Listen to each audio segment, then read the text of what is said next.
Saudações, muita paz, que o Mestre Jesus nos abençoe sempre. Vamos iniciar mais uma palestra nesta abençoada instituição espírita, o Grêmio Espírita Perseverança e Caridade, a todos os nossos irmãos, digníssimos companheiros que trabalham e frequentam esta instituição centenária. Mestre Jesus, Tu que és a luz divina que nos cura, elevai os nossos pensamentos ao peregrino da esperança, da bondade, da compaixão.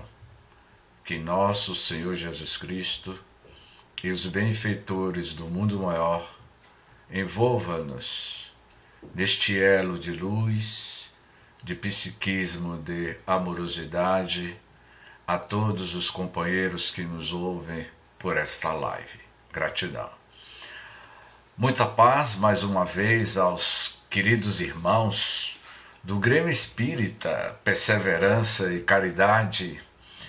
Para mim é sempre uma honra estar com todos vocês, especialmente nesta nossa live, que nós vamos tecer algumas considerações do livro Pensamento e Vida, psicografado por Chico Xavier, tendo como espírito Emmanuel. Eu considero o livro Pensamento e Vida uma cartilha ditada por Emmanuel a todos aqueles espíritos antes de reencarnar que, para viver uma experiência na Terra, teria que vivenciar uma orientação, vamos dizer assim, né? Uma bússola de orientação, o livro Pensamento e Vida, porque o espírito, quando reencarna, ele vai ficar atrelado a um corpo físico, a um corpo somático.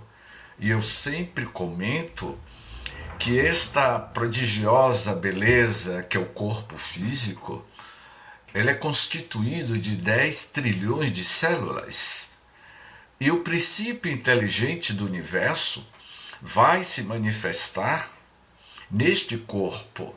E como é que o espírito vai se adaptar a uma nova romagem física? Portanto, o livro Pensamento e Vida é uma cartilha dos espíritos de como ele deve se comportar ao reencarnar, administrando o teu próprio pensamento.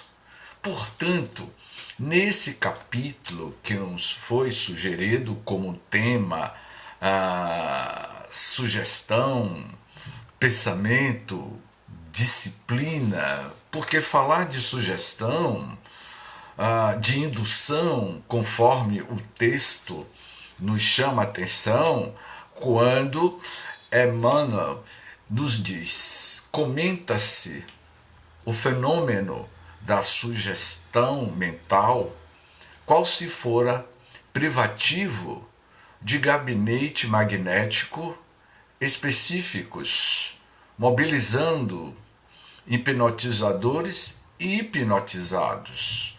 Na introdução desse texto, sugestão, Emmanuel nos chama a atenção de que muitos das criaturas humanas encarnadas são induzidas, são hipnotizadas, influenciadas por forças ocultas essas que muito bem foi asseverado por Allan Kardec, o codificador da doutrina espírita, na questão 459 de O Livro dos Espíritos. Os espíritos influenciam nossas vidas bem mais do que vocês imaginam. De ordinário são eles que vos conduzem os vossos pensamentos.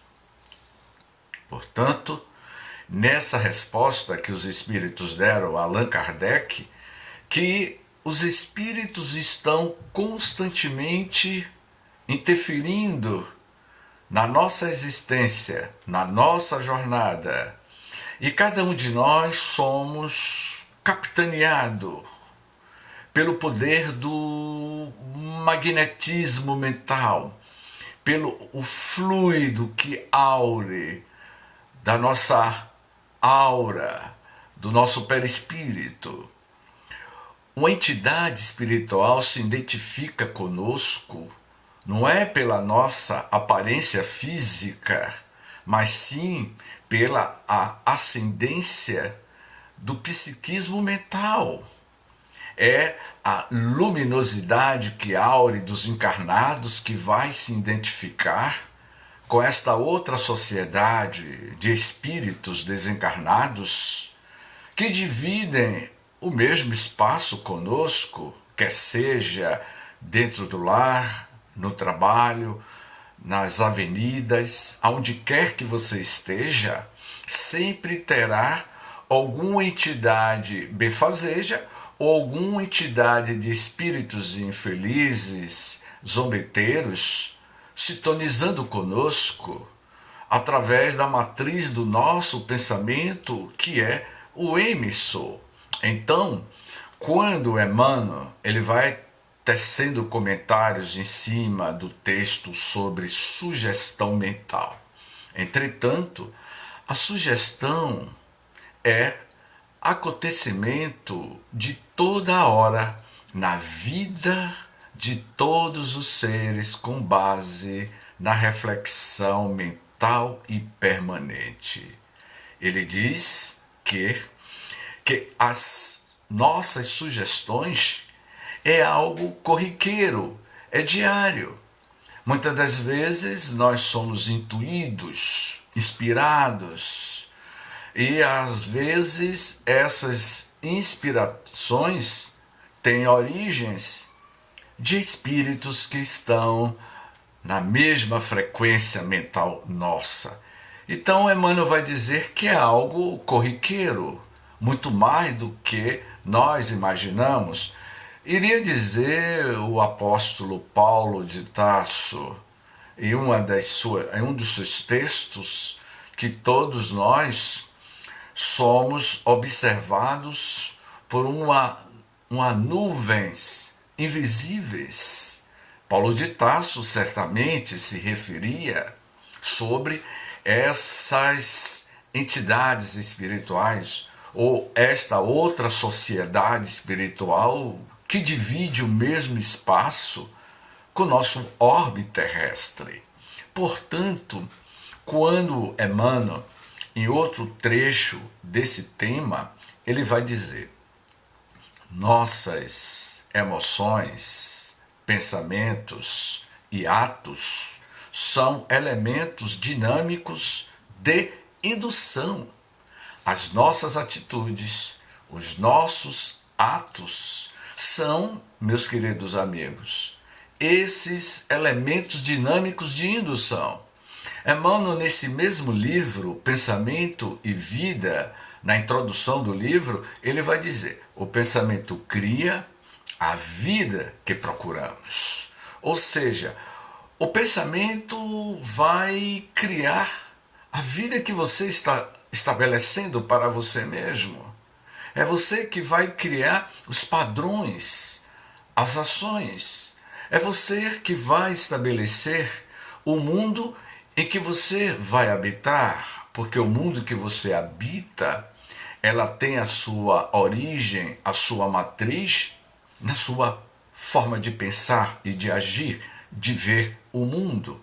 Então, quando ele diz que todos exteriorizamos a energia mental, configurando as formas sutis com que influenciamos o próximo, e todos somos afetados por essas mesmas formas nascidas nos cérebros alheios.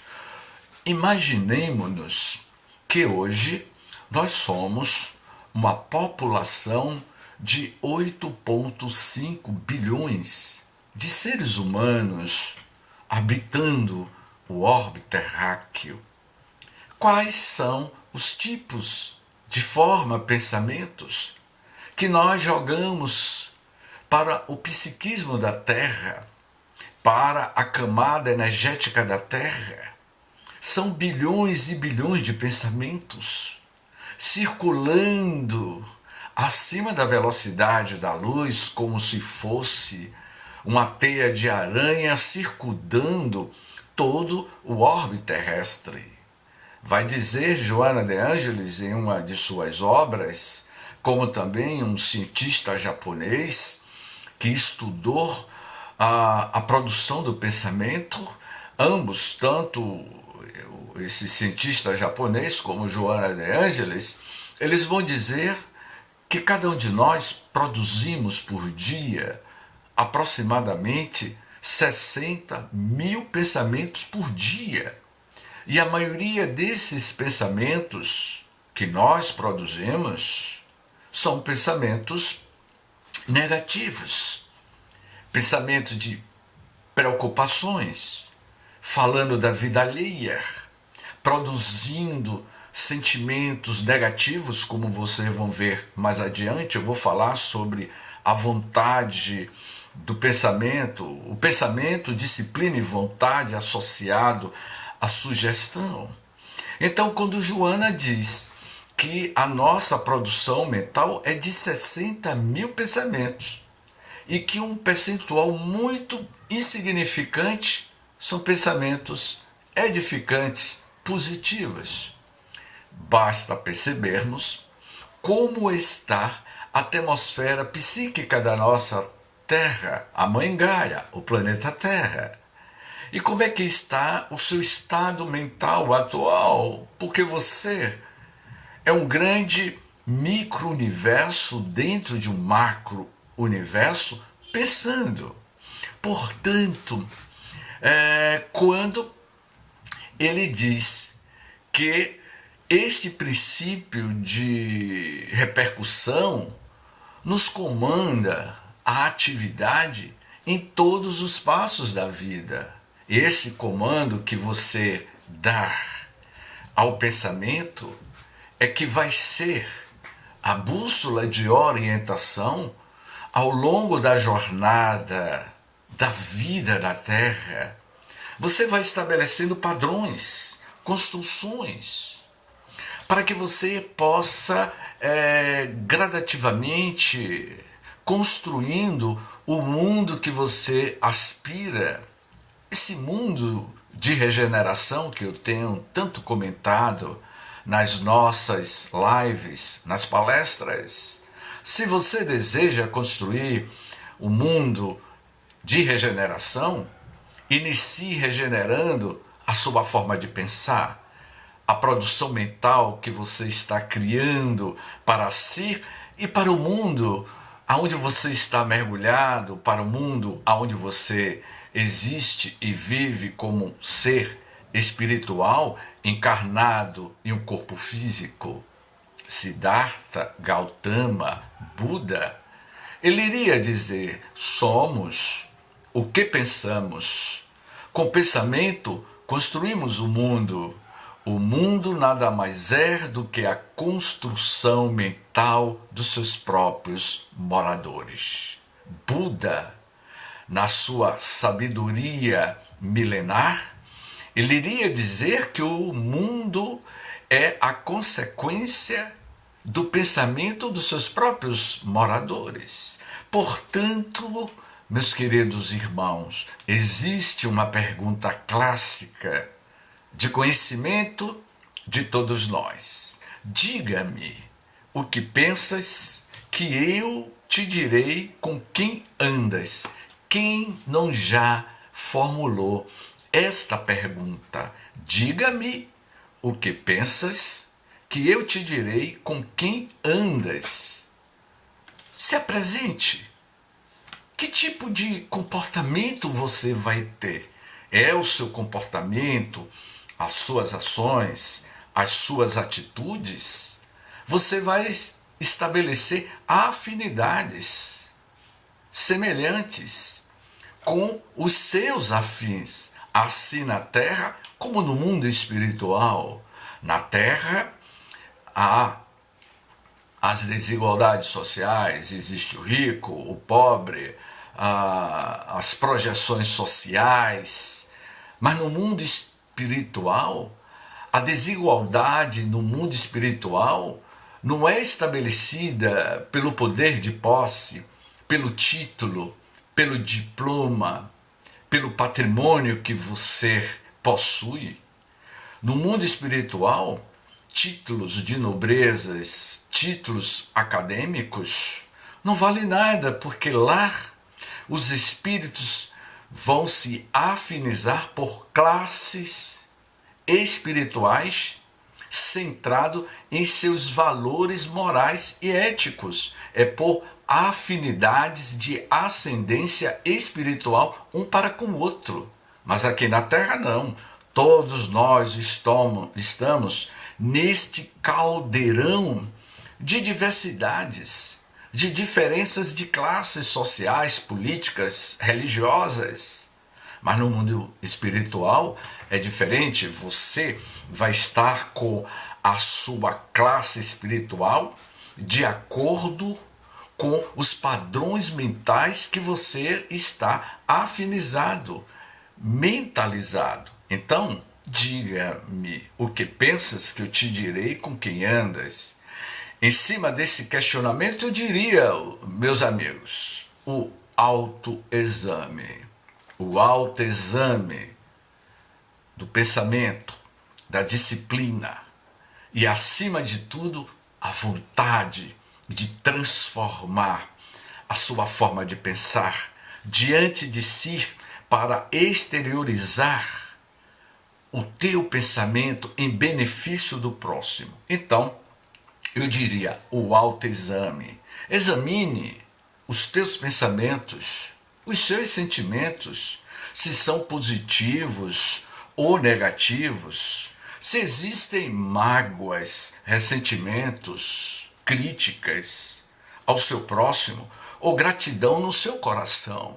Então, este autoexame vai lhe convidar, lhe proporcionar a você mesmo mergulhar nas entranhas da intimidade do teu próprio pensamento, na sua autossugestão de si, para verificar que tipo de sentimento você está alimentando, se mágoas, ressentimentos, ódios, críticas. Então, se você vive estabelecendo na sua vida, arquitetando, arquivando no seu pensamento mágoas, ressentimentos, ira, ódio, certamente você vai adoecer. Adoecendo, vai eclodir como uma doença psicomática que vai eclodir no seu corpo físico. E você não vai sair daquele ciclo vicioso do seu próprio pensamento. Você ficará preso, acorrentado pelos seus próprios pensamentos, pela sua própria autoindução, a sugestão que Emmanuel fala aqui sobre a auto-hipnotização, que existe duas características clássicas da hipnotização. A hipnotização por algum espírito obsessor que está lhe hipnotizando, e a outra é a auto-obsessão, a auto-hipnotização por você mesmo. Então você fica naquele ciclo vicioso de sentimentos negativos, de não perdoar, mágoas, ressentimentos, que muitas das vezes nós vamos carregar ao longo da nossa vida, no nosso pensamento, e você desencarna levando esse tipo de sentimento negativo, desse lixo mental negativo, para o outro lado da vida. Você deixará na Terra o corpo físico, mas a matéria mental produzida, plasmada por você, você vai levar para o outro lado da vida.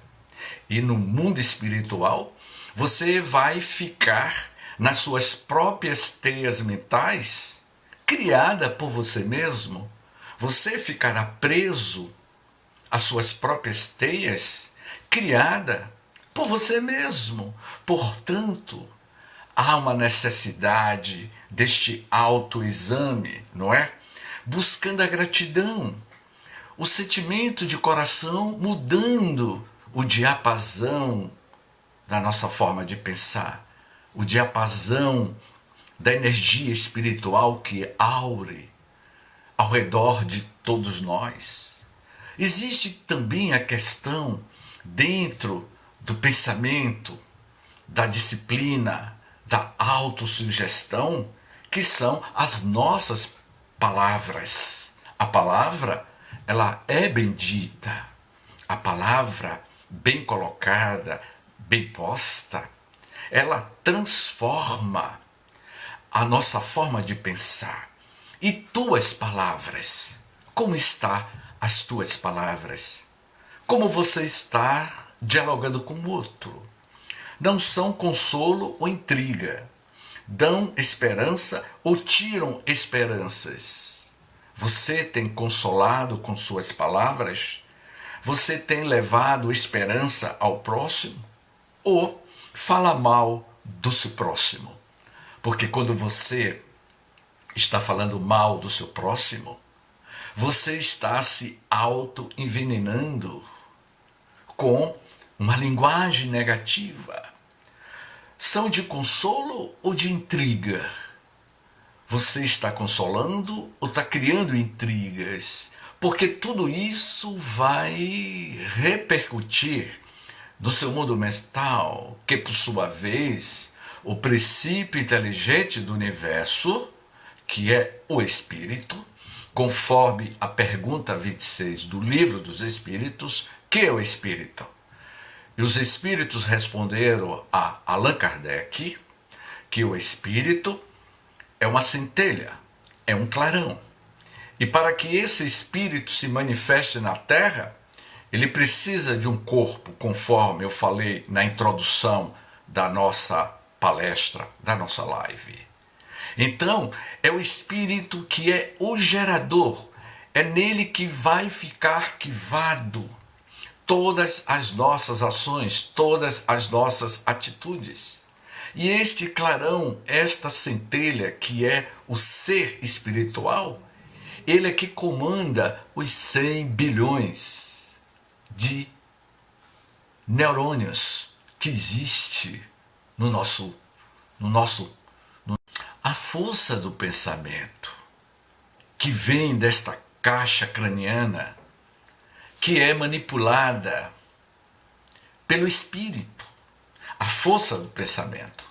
Sabemos que o cérebro é o dínamo que produz a energia mental. Vai dizer Emmanuel, também nesse livro, Pensamento e Vida, o nosso pensamento é uma usina nuclear. O nosso pensamento é esta matriz, é a grande usina que produz as nossas matérias mentais, não é? Mas também sabemos, vai dizer André Luiz, que o cérebro é o órgão de que o espírito se vale para se manifestar. É o espírito quem pensa, sente e age por intermédio do corpo físico, ou seja, é o espírito que vai manipular, conforme eu falei, os 10 trilhões de células que trabalham de maneira integrada e cada uma possui uma função específica e todas conectadas. Esses 10 trilhões de células que trabalham de forma harmoniosa entre si é manipulada pela matriz que é o espírito, que por sua vez o espírito possui o perispírito. E é no perispírito que fica arquivado todas as nossas matrizes. O perispírito tem densidade, tem peso, o perispírito tem cor, o perispírito tem cheiro, o perispírito, ele é a matriz primordial intermediária entre o princípio inteligente para se manifestar no corpo físico. Ao desencarnarmos, perceberemos o fenômeno da desencarnação, porque a morte é a desagregação molecular do corpo físico. O corpo vai entrar em estado de decomposição da desagregação molecular. Mas o fenômeno da morte, na cessação da vida, há uma reposição desses 10 trilhões de células energéticas que vai compor o novo corpo que nós conhecemos como o perispírito. Exatamente por isso que alguns médiuns videntes relatam que no momento da desencarnação, um segundo corpo está sendo formado sobre aquele corpo inerte e que vai fluindo, saindo as energias dos chakras, do plexus, para a formação desse segundo corpo que nós conhecemos inicialmente por perispírito, o corpo somático, o corpo energético. Portanto, é ele que vai ficar registrado as nossas ações de pensar, as nossas atitudes. Então, eu também diria que pensamento, disciplina e vontade está todos associados à autossugestão desse texto maravilhoso que Emmanuel nos apresenta e que, de certa forma, eu estou ampliando em cima do tema nos proposto, pensamento, disciplina e vontade, que significa a autossugestão de si, com a modificação dos seus pensamentos para o mundo aonde você se encontra. E o significado da vontade, o que move a nossa vontade de nos modificarmos diante desses grandes desafios que ora nós enfrentamos nesses últimos 1 ano e meio, em que todos nós estamos mergulhados em uma grande pandemia do século XXI e que muitos dos nossos entes queridos têm retornado ao mundo espiritual. A humanidade vive um luto coletivo, vivemos os nossos lutos emocionais. E o que é que você está colaborando para mudar a sua forma de pensar, o seu pensamento? Quando, no ano passado, iniciou-se o lockdown, o mundo parou. O mundo ajoelhou-se, as civilizações humanas ajoelhou-se diante de um inimigo mortal e invisível, o coronavírus, o Covid-19.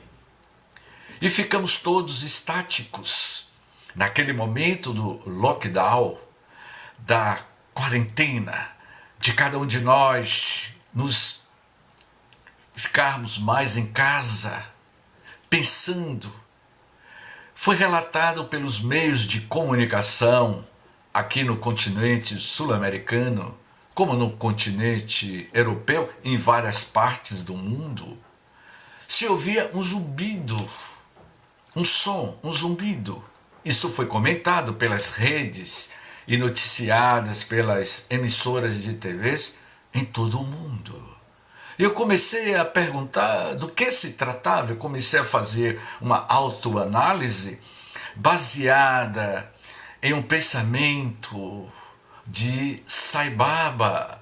Sai Baba iria dizer que quando você diminuir o volume do seu pensamento, quando a humanidade buscar silenciar a si mesmo, a gente vai sentir o som, a vibração da Mãe Gaia, do planeta Terra. Esse zumbido que estava se ouvindo porque não ouvia, não tinha o barulho das grandes metrópoles. E nas madrugadas, em que todos nós estávamos reclusos, presos, dentro dos nossos lares, a gente ouvia o som da Mãe Gaia, a vibração do campo magnético da Terra que vibra 30,3 MHz por segundo ao derredor da camada do planeta Terra.